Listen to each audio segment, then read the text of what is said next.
I had just turned 22, full of excitement and ambition, ready to step out into the world and make my own mark. My name is Emily Carter, and I had recently landed a steady job at a marketing firm in downtown Seattle. Growing up in a small town, I had always dreamt of living in a bustling city where life never stopped. The first step toward independence was finding my own apartment. After weeks of searching, I finally stumbled upon a cozy 2-bedroom apartment in a quiet building on Pine Street, just 10 minutes from my office. The rent was surprisingly reasonable, and the landlord seemed easygoing. The only catch was that he required me to have a roommate to split the rent. I immediately went online and posted an ad for a live-in roommate on Craigslist. A few days later, a man named Ryan, "Well, that's the name I'll use," replied. We exchanged messages for a while. He seemed polite, quiet, and answered all my questions about the apartment thoroughly. Eventually, we decided to meet in person at a small coffee shop near the waterfront. When I saw him, he looked ordinary at first, medium height, slightly muscular, wearing dark-rimmed glasses. But there was something about the way he spoke, short, clipped sentences that felt off. I asked about his work, and he said he was a data analyst, which meant he would mostly work from home. I thought that would be perfect since I'd be out most of the day. We signed the lease and moved in together.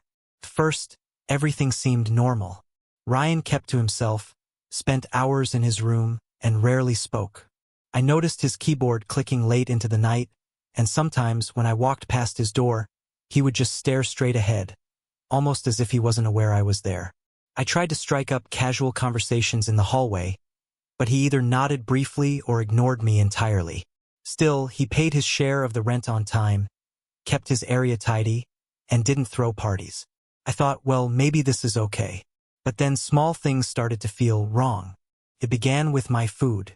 I would buy a pack of my favorite soda, put it in the fridge, and the next day a few bottles would be gone.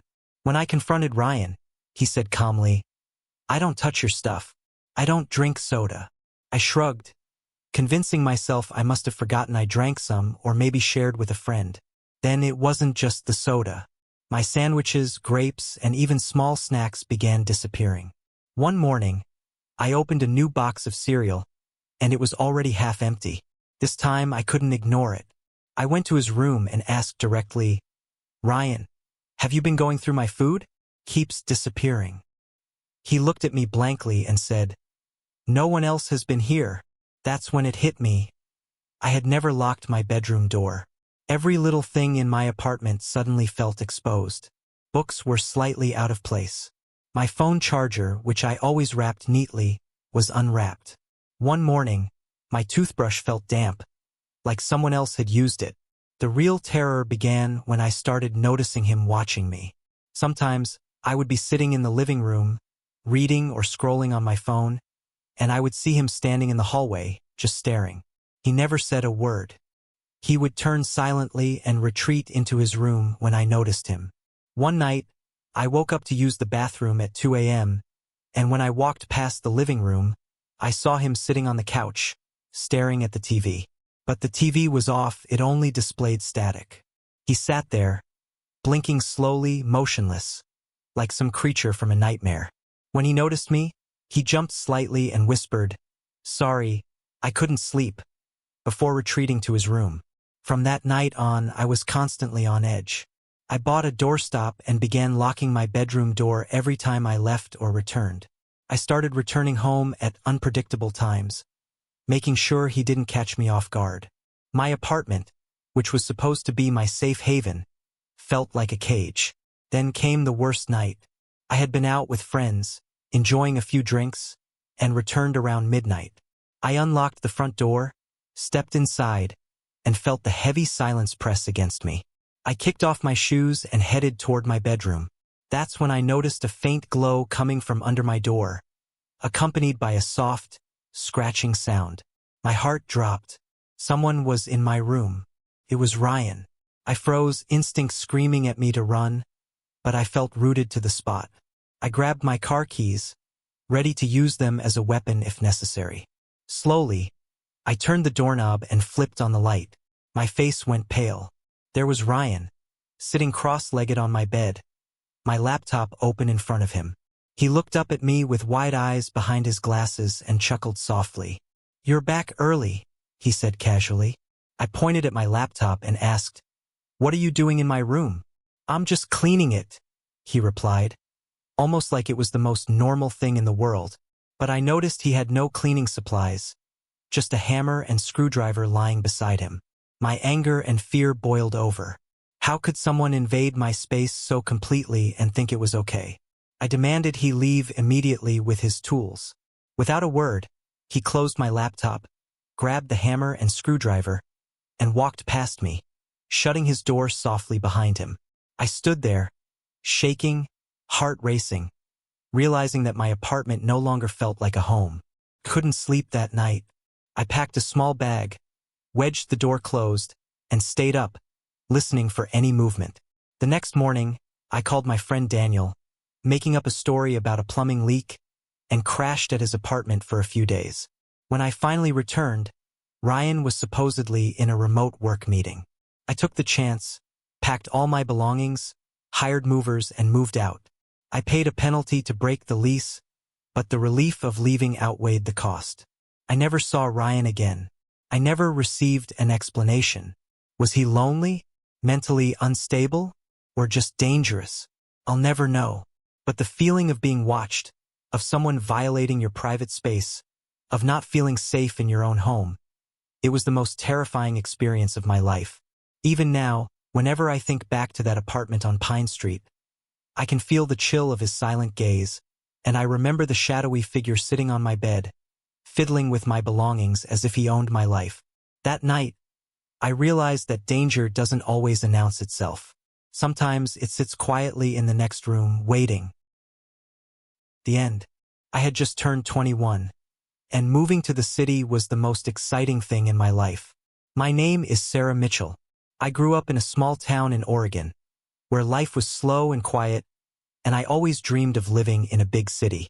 Recently, I had landed my first job as a graphic designer at a startup in downtown Portland, and this apartment was my first real home away from family. I was thrilled to finally live on my own, in a place I could call mine, free from rules and schedules, surrounded by the hum of city life. I rented a 3-bedroom apartment on the 7th floor of an old but decent building on Hawthorne Street. I shared it with 2 friends I had met at work. Let's call them Mia and Leo. I shared a room with Leo, and Mia had the other bedroom all to herself. It was around Halloween, and most of the building was empty. Families had gone out of town, and many bachelors had traveled for the holiday. The hallway was quiet to the point of being eerie, with shadows stretching along the walls from the faint light of the street lamps below. Mia had told us she would be going to her parents' place and wouldn't be back until the next evening. So, as far as Leo and I knew, we were alone in the apartment. That night, I had worked the late shift and didn't get back until 1:30 a.m. I was exhausted, my body aching from the long hours, and all I wanted was to fall into bed. I took the elevator to the 7th floor, and the silence hit me the moment the doors opened. Normally, I would hear music or chatter from neighbors, but now it was dead quiet. I approached the main door, punched in the code, and the familiar beep confirmed it was unlocked. The second I stepped inside, my chest tightened. The apartment was completely dark. Not a single light, not even the small nightlight in the hallway, was on. It felt like the darkness itself was watching me, pressing down on my shoulders. I instinctively pulled out my phone and turned on the flashlight, the narrow beam cutting through the darkness, making the furniture look like crouching, shifting figures. "Leo," I called softly, stepping toward our room. There was no response. I moved carefully, the beam of light trembling slightly in my hand, and reached the door to our bedroom. "Leo, it's me," I called again. Still nothing. I knocked gently, and only then did I hear the faint click of the lock. The door opened just a crack, and Leo grabbed my arm, yanking me inside and slamming the door behind me, locking it quickly. His face was pale, his hands trembling. "What's going on?" I asked, my voice a whisper, eyes darting around the dark room. "Why is everything off?" He swallowed hard and shook his head. "It's not the power. Someone is in Mia's room." I froze. "What?" Mia isn't here. I know, Leo said, tears welling up in his eyes. I heard the door open about an hour ago. Footsteps in the living room. Then someone knocked on our door twice. I didn't answer. I was too scared. My heart pounded. I remembered reading about robberies in the area, and suddenly our empty apartment on the 7th floor felt like a trap. Are you sure? I asked, my voice barely audible. Yes, he whispered, his hands clutching my shirt. I didn't see them, but I heard them moving around. They're here. We sat in silence for a moment. Then I heard it. A faint creak of the floorboards outside our room. Someone was walking in the hallway, and I couldn't tell where they were. I gripped my phone like a weapon, the small light shaking in my hands. The rational part of my mind said it could be a neighbor, a harmless person. But the rest of me knew this was something darker. We need to check the electricity, I said finally. If we have lights, at least we have an advantage. Leo nodded reluctantly. We took a deep breath and slowly unlocked our door, stepping into the hallway. The shadows seemed alive, stretching across the walls, hiding something sinister in the corners. We crept to the distribution board near the entrance and shone our lights on the MCBs. All of them were switched off. Someone turned them off, Leo whispered, clutching my sleeve. Or they tripped, I said, trying to sound rational, though every instinct screamed otherwise. I flipped them back on. The lights flickered, then blazed to life, bathing the hallway and living room in harsh, unnatural brightness. Everything appeared normal. Nothing was missing. The TV, the laptops, the small decorations, everything was where it should be. Check Mia's room, I said, my hands trembling. We walked toward the locked door. I reached for the handle, it wouldn't budge. See, Leo said, stepping back. Mia isn't here. Someone broke in and locked themselves inside. My stomach dropped. Knowing that someone was just a few feet away behind a thin wooden door made my blood run cold. There was silence, absolute silence from inside. We ran back to our room and locked it again. Our minds raced. We debated calling the police, but what if we were wrong? But the locked door, the tripped breakers, and the knocking, it didn't add up. We decided to wait until morning. We didn't sleep. Hours crawled by as we sat on the bed, eyes fixed on the door, ears straining at every little noise. The hum of the refrigerator, the distant traffic below, even our own breathing. Finally, the first weak rays of the sun filtered through the curtains around 6 a.m., and we felt a fragile sense of courage. We knew we had to confront whoever was in that room. We devised a plan. We left the main door wide open as an escape route. Then we armed ourselves with whatever we could find. I grabbed a broomstick and a packet of red chili powder from the kitchen. Leo picked up a small kitchen knife, his hands shaking. Ready? I asked. He nodded silently, his grip tight on the blade. Heart pounding, I approached Mia's door. I raised the broomstick and banged on the door as hard as I could. Who's inside? I shouted. Open the door. We heard movement immediately, the creak of bed springs, heavy footsteps approaching the door. I tore open the corner of the chili powder packet, ready to throw it in the intruder's eyes. The lock clicked. The handle turned. We braced ourselves for an attack. The door swung open, and there she was, Mia, wearing pajamas, hair messy, eyes half closed from sleep. She looked at the broomstick, then at the knife, then at the chili powder, and blinked slowly. What are you guys doing so early in the morning? She groaned, rubbing her eyes. We froze.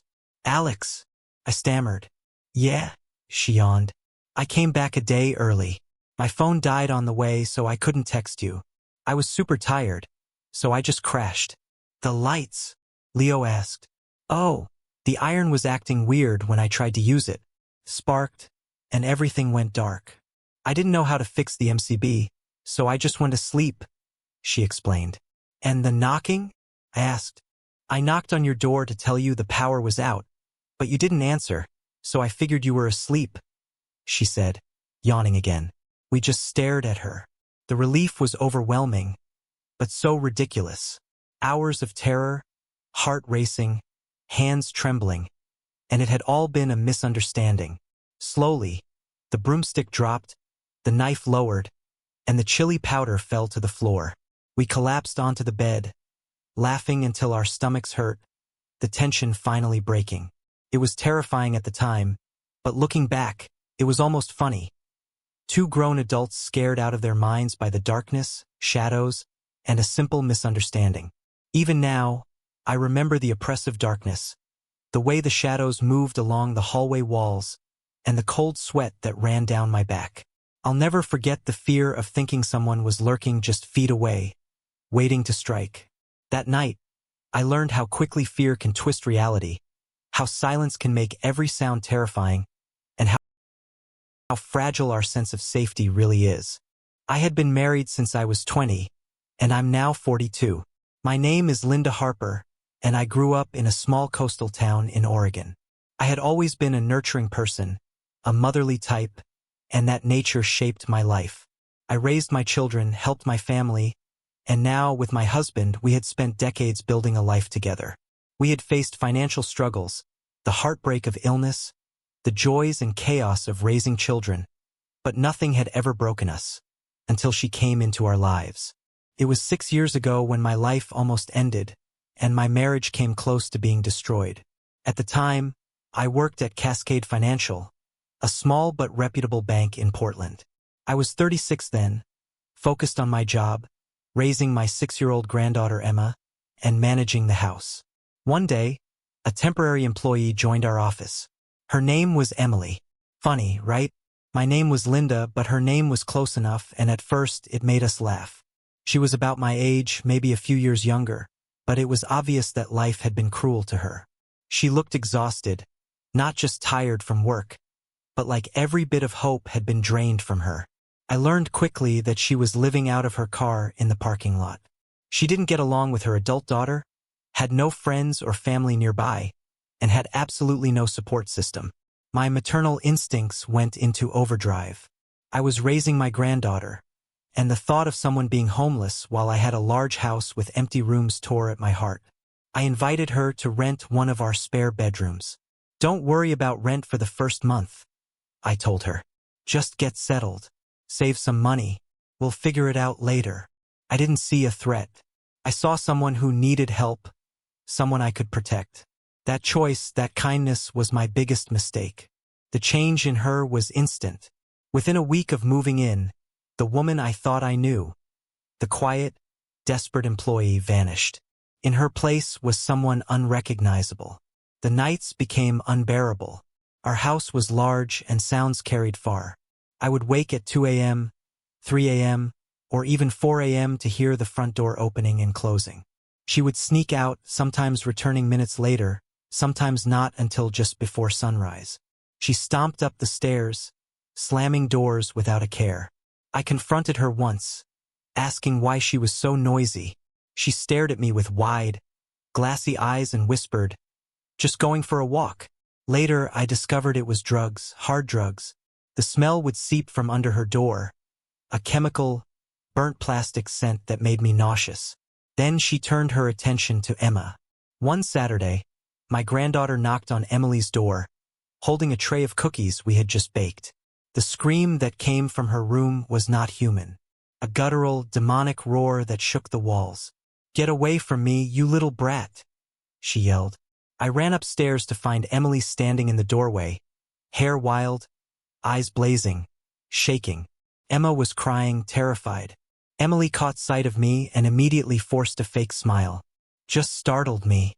That's all," she said. But the look in her eyes was cold, predatory, and calculating. Emily's cruelty extended beyond fear. She wanted to destroy the bond my husband and I had. She would wait until I was at work and whisper poisonous lies to him, claiming I was speaking badly about him or planning to kick him out. Then she'd come to me, whispering that he had made moves on her. The arguments between us escalated. Screaming matches erupted, the kind we hadn't experienced in decades of marriage. The house became heavy with tension. The love and comfort we had built slowly eroded. My husband, usually patient and gentle, reached his breaking point. One night, he packed a bag and said, "I can't live with her anymore. If you won't make her leave, I'm leaving." I was out of my mind with worry. I had invited a monster into our home, thinking I was being kind. But the true horror came one night when I woke up thirsty. I walked down the hallway to the kitchen and froze. Emily was standing at the end of the hall in darkness, motionless, staring at Emma's bedroom door. She just stood there, breathing heavily, waiting. I realized she had been planning something. My stomach twisted. She finally noticed me and darted back into her room like a shadow melting into the walls. The next day, I spoke to my boss about everything. We got the area manager involved. My biggest fear was that Emily had established some sort of legal residency, that evicting her would take months. The manager assured me that immediate action was necessary. I called my daughter and her husband to come over as witnesses. I refused to face Emily alone. When I told her she had to leave, she didn't beg or plead. She exploded. She threw objects, screamed that I was ruining her life, called me names, and lunged at me. My son-in-law had to physically intervene. She shoved her clothes into garbage bags, stormed to the front door, and paused. Turning to me, she lowered her voice to a chilling whisper. "You're going to pay for this. I'll destroy you. I'll burn this house with you inside it." Then she left. But the terror didn't end there. For weeks, she stalked us. The phone rang constantly. When I answered, all I heard was heavy breathing or more threats. She would show up near my workplace, sometimes calling the bank, pretending to be a customer, and then screaming when I answered. She parked across the street for hours, just watching. My husband and I tried to feel safe. Emily had been formally fired after HR intervened, and security had escorted her out. I hoped that would be the end, but she only had more free time. I started finding signs of her presence outside the house. Cigarette butts near windows, a dead bird on the welcome mat, twisted unnaturally. She knew how to terrorize without leaving direct evidence. Then came the worst day. We had a Doberman named Max, a loyal protector. Emily knew he was our shield. One evening, I came home from work. Normally, Max would greet me at the door, but the house was silent. I called his name. Nothing. I ran to the backyard and found him near the fence, frothing at the mouth, lifeless. A piece of raw meat lay beside him. She had poisoned him. I screamed, crying uncontrollably, holding his cold body. We called the police, but without video proof, there was nothing they could do. After Max died, the harassment stopped. Maybe she felt satisfied, maybe she feared consequences. She vanished. My husband and I repaired our home, installed security cameras, new locks, motion sensor lights, but the memory lingered. The fear she induced, the way she nearly tore apart our family. It stayed with us. I learned that no matter how kind or trusting you are, some people hide darkness beneath a mask. It can seem normal in daylight, polite at work, friendly in public, but behind closed doors it can be pure evil. I will never again let a stranger into my home, no matter how harmless they seem. I feel lucky we survived, but the terror is a part of me now. The lesson is simple. Trust cautiously, and never underestimate the darkness a human being can harbor. The end.